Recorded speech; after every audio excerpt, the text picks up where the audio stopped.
আসসালামু আলাইকুম সুপ্রিয় দর্শক মণ্ডলী। ভোজন রসিক বাঙালির রসনা বিলাসে তৃপ্তি বিধানোর জন্য যে কোনো জায়গায় ঘুরে বেড়াই একটু সুস্বাদু খাওয়ার জন্য।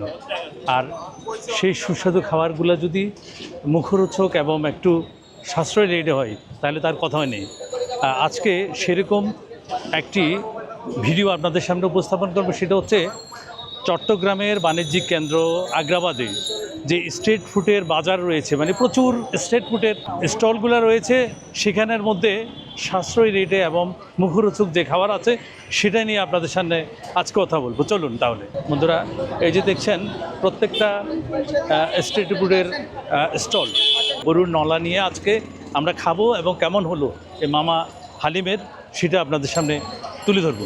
ভাই আপনার এখানে কি কি আছে? নলা হালিম আছে, বিফ হালিম আছে, চিকেন হালিম ননা, আছে। এটা বিফ হালিম। এটার সাথে আর কি দিবেন? রুটি। রুটি প্রতি পিস কত ভাই? 10 টাকা পিস। আর বিফ হালিম কত, নলা হালিম কত? নলা হালিম 150 টাকা আর 120 টাকা, বিফ হালিম 50 টাকা আর 80 টাকা। বন্ধুরা বিফ হালিম হচ্ছে এটা 50 টাকা, শুধু 50। এটা 150 টাকা, তার মানে 150 টাকা। এটা আমরা খেয়ে দেখবো আজকে এটার স্বাদ কেমন। বন্ধুরা এই যে নলা দিচ্ছে, নলা হালিম দিচ্ছে। নলা হালিমের সাথে আর কি কি? সালাদ হবে, টক হবে নাকি? হ্যাঁ, টক হবে, মরিচ হবে, মশলা দিলেন, টক দিলেন। বন্ধুরা আমাদের এই যে নলা হালিম রেডি, এটার মূল্য হচ্ছে 150 টাকা। রুটি এই ধরনের প্রতি এক পিস রুটি হচ্ছে 10 টাকা। বন্ধুরা আমরা একটু এখানে দাঁড়িয়ে একটু খেয়ে দেখি কেমন হলো। বিসমিল্লাহির রহমানির রহিম। একটু ঝাল বেশি হলো ভাই, ঝাল একটু বেশি হয়ে গেল। ঝাল একটু বেশি, তবে টেস্ট আছে। তো রুটি দিয়ে খেয়ে দেখি কেমন লাগে। এই যে দেখছেন সাথে মাংস আছে, আমরা একটু খেয়ে দেখি।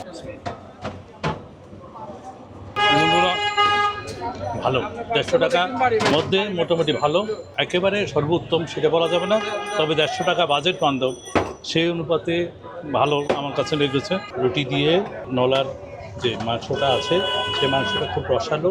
আমাদের শহরে যে বড় বড় নলাগুলো বিক্রি করে এত রক বা এত মাংস থাকে না। আমি এখানে এসে এই যে স্ট্রিট ফুডের দোকান মামা হালিমে এসে মোটামুটি নলা খাওয়ার একটা যে মজা, যে রক বা মাংস থাকে এখানে আছে। এই নলা খেতে কেমন? যে প্রাইস বলছে ওই প্রাইসের মধ্যে হ্যাঁ মোটামুটি মজাদারই ছিল। তারপরে যে রুটিটা ইউজ করছে ওইটা মনে হয় শর্মার রুটি ছিল আই থিঙ্ক। তো শর্মার রুটিটা হয়তো অতটা বেশি ভালো লাগে নাই, কিন্তু মোটামুটি ছিল। এই নলার সাথে যদি কোনো তেলের রুটি বা নান রুটি দেওয়া হইতো তখন হয়তো আরও একটু ভালো লাগতো খেতে। তো আমি এটাকে 10 আউট অফ 6 দিব এটার রেটিং।